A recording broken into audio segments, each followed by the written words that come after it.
Ali Pasha Mubarak was an Egyptian public works and education minister during the second half of the 19th century. He is often considered one of the most influential and talented of Egypt's 19th-century reformers. He was born in Bernbal al-Jadida, a Nile Delta village, and attended a government prep school before being admitted to the Cairo School of Engineering. During his studies in Cairo, he was the top student and as a result was chosen to be a member of a student mission sent by Muhammad Ali to France in 1844. He studied in Paris for 2 years and directly after that in Metz at a school for artillery officers and military engineers. He returned to his homeland in 1849 and was given an instructor's position in the artillery school. After this, in 1850, he became the first native Egyptian Muslim to be appointed the director of the entire system of government schools.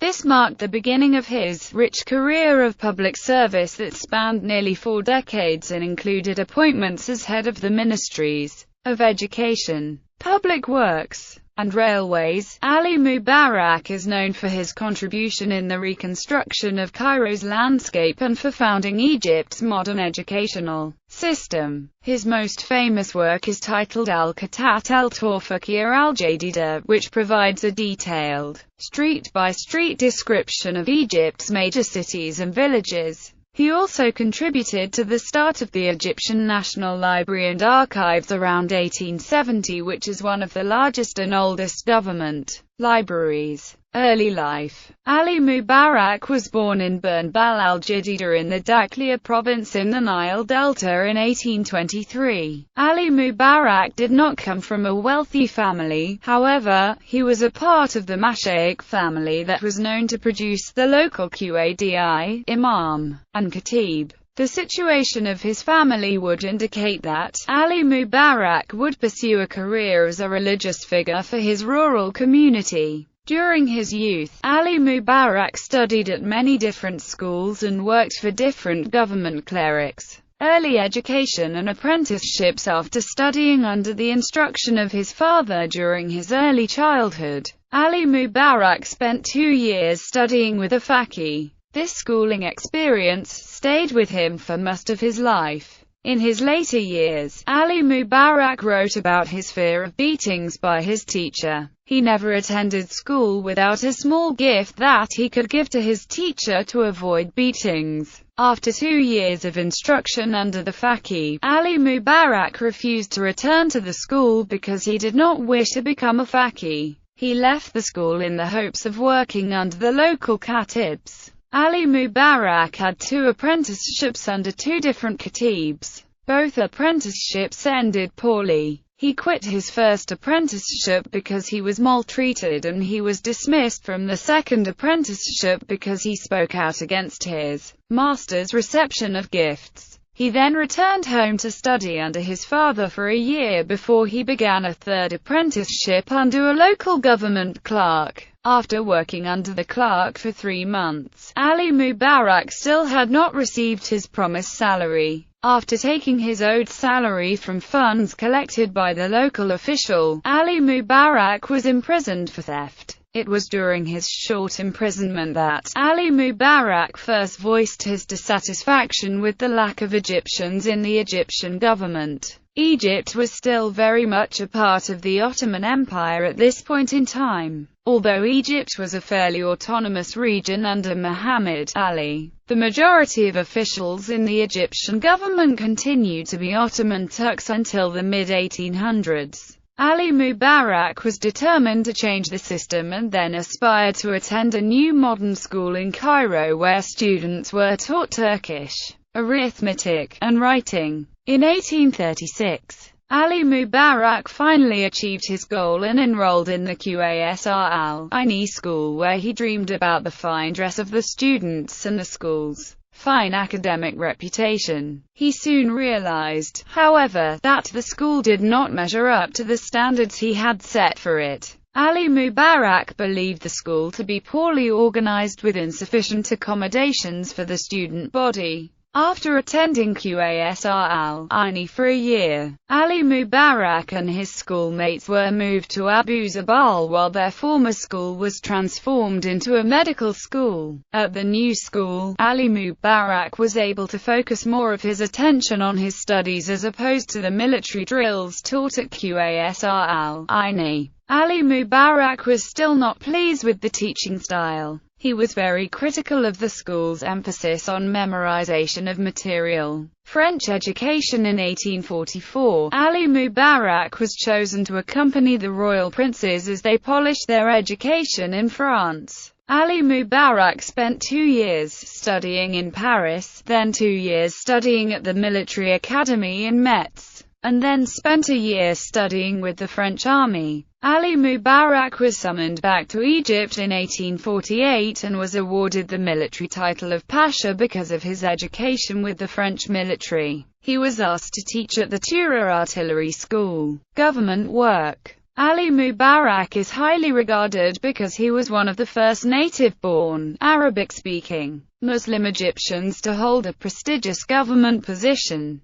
Mubarak's career with the Egyptian government began upon his return to Egypt in 1849. The formation of the Egyptian bureaucracy in the 1800s was largely a result of the work of Muhammad Ali. Under his reign, he established many new government departments, a centralized system of government employed by civil servants. Muhammad Ali of Egypt established 6 departments as part of the executive branch during his rule: Department of Marine, Department of War, Department of Finance, Department of Industry, Department of Education, and Department of Foreign Affairs. After his death in 1849, 4 new departments were created: the Department of Interior, Department of Public Works, Department of Justice, and Department of Agriculture. In his government career, Ali Mubarak served as the minister heading the Egyptian government school system, the Egyptian railroads,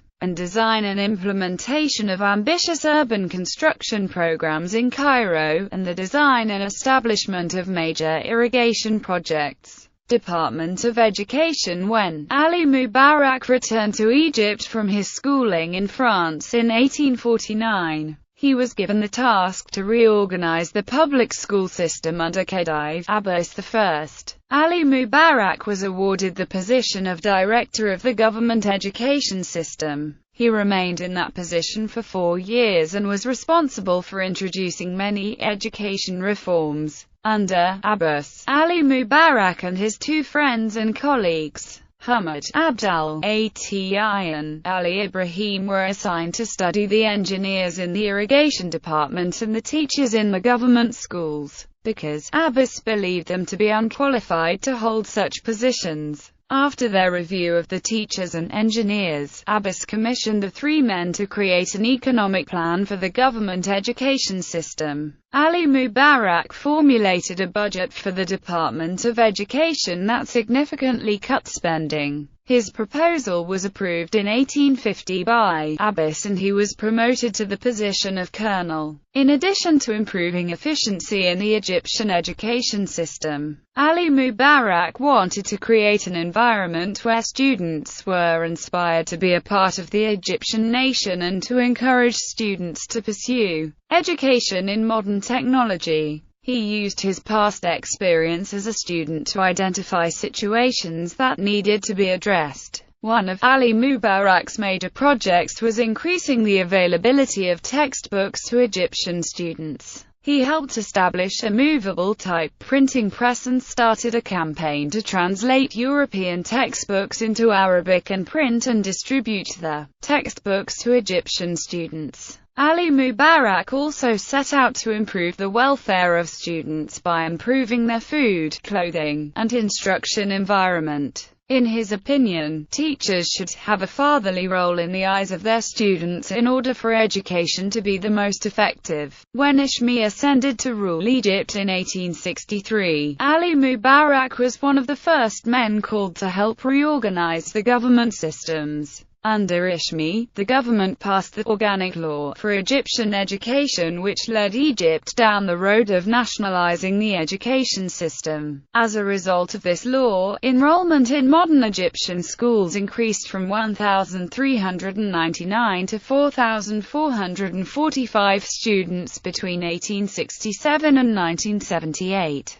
With the support of executive branch of government, Ali Mubarak was able to enact a number of education reforms. The new Egyptian school system was an influential system for teaching students new ideas about modernization. Department of Public Works. Ali Mubarak's emphasis on modernizing Egypt went beyond education. During the late 1800s, Ali Mubarak played a major role in creating the outlines for the modern city layout of Cairo. The city of Cairo underwent a major modernization process during the 1800s. In 1847, Egypt was still considered to be a member of the Ottoman Empire. Even though Egypt was fairly autonomous, the elite Turkish minority ruled the region. By the end of the 19th century, Egypt was still considered to be a part of the Ottoman Empire. However, it was more directly ruled and influenced by the British. Egypt's relationship with Europe was a catalyst for modernization. The Exposition Universelle in Paris in 1867 was a major influence on the development of the city of Cairo. The Paris Exposition Universelle laid the foundation for the idea of what constituted a modern city. Izmi was greatly affected by the Exposition. Shortly after he arrived back in Egypt, Ishmi gave Ali Mubarak the head position in the Ministry of Public Works. As head of the ministry, Ali Mubarak was responsible for modernizing Cairo in a European style. Mubarak and his team quickly worked together to create a blueprint for modern Cairo. They quickly identified what they believed to be the main hindrance of the city of Cairo: traffic. The use of carriages was quickly expanding in Cairo, and the streets were not wide enough to accommodate so many carriages traveling in opposite directions. Mubarak and his team estimated that there were over 900 carriages in Cairo in 1875 and more than 1,800 transport cars clogging the streets of the city. In order to address the increasing traffic in the city, Mubarak planned to widen roads in Cairo by demolishing buildings on the sides of the roads. In one case, about 400 large houses, 300 small homes, as well as shops and mosques were demolished to make room for a 2-kilometer highway. Inspired by the streets of Europe, the highway was finished with sidewalks, gas lights, and shrubbery. By the year 1900, Cairo had undergone a vast modernization project. However, some areas of the city were untouched by the modernization attempts. Cairo became divided into an old and a new city. The modern region of the city, later the Western Northern, was radically different socially and economically from the old city. While many of the elites in Egypt desired to create a European image of their country, Europeans desired to see the exotic when they traveled through Egypt. Although Ali Mubarak spent a lot of his time working with the Ministry of Public Works, he continued to work with the Ministry of Education. Outside of his work with the Egyptian government, Ali Mubarak also found time to write extensively on military engineering, educational theory,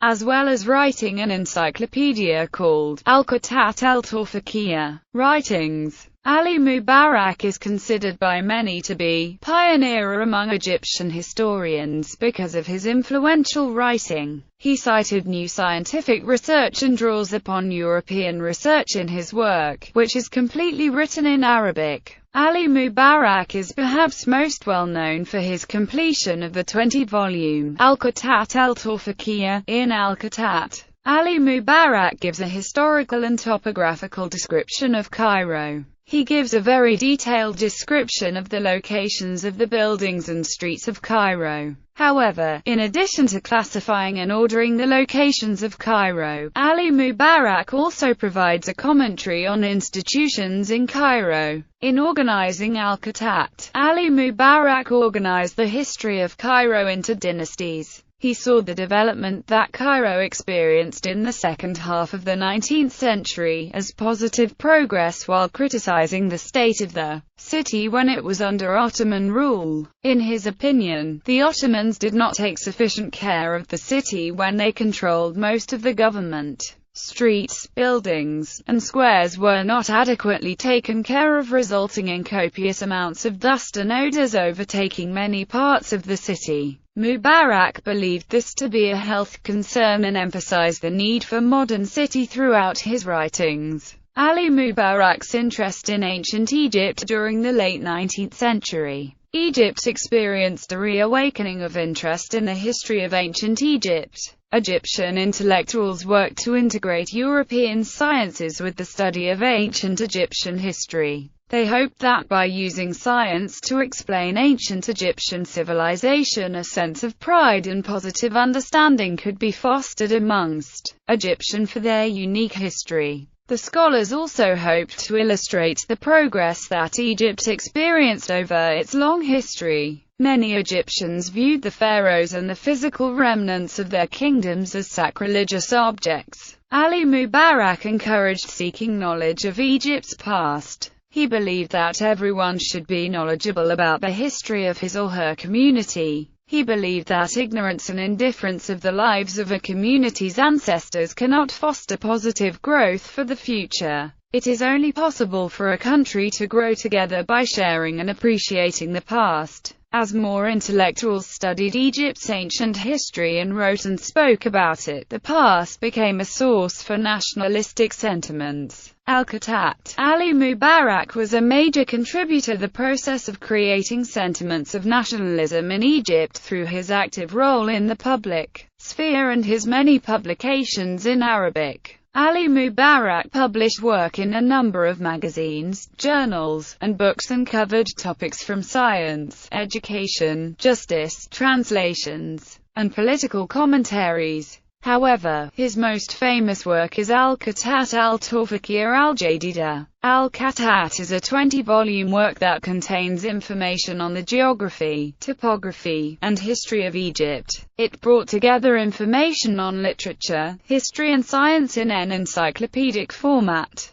Al-Khattat is considered to be Ali Mubarak's biggest achievement. Throughout the 20 volumes, Mubarak illustrates the interconnectedness of history and geography and uses the relationship between the two to create a national identity for Egypt. In Al-Khattat, Ali Mubarak emphasizes his belief that with knowledge comes technical progress and material affluence, which in turn produce self-respect, patriotic pride, and deference to authority. He believed that education was the key to advancing Egypt. Ali Mubarak's criticism of Al-Azhar as the head of the Department of Education. Ali Mubarak wrote extensively on education in Egypt. He was an advocate for European styles of education with a focus on science and Enlightenment philosophy and wrote many criticisms of education in Egypt. One of the oldest educational institutions in Egypt is Al-Azhar, a center for learning about Islam. Ali Mubarak viewed Al-Azhar as a significant part of Egyptian history and identity because of its prominent role in educating Egyptians for centuries. However, Ali Mubarak believed that the time had come for Al-Azhar to modernize.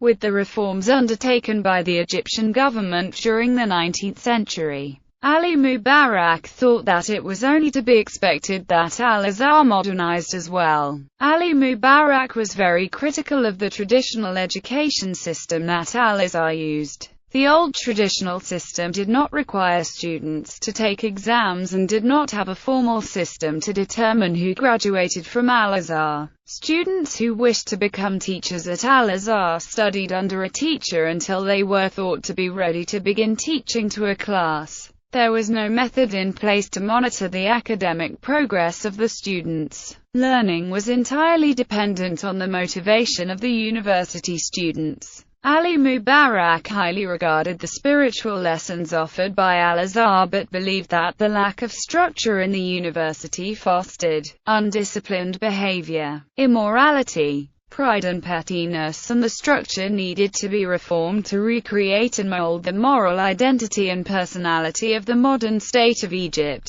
Ali Mubarak's primary concern regarding Al-Azhar was its lack of appearance of being a modern educational institution. He did not see Al-Azhar as holding an important position in modern Egypt. In order for future generations of Egyptians to be successful, they needed to have the right education. Ali Mubarak encouraged institutions to teach information produced by Europe and give students the opportunity to become productive and important members of Egyptian society.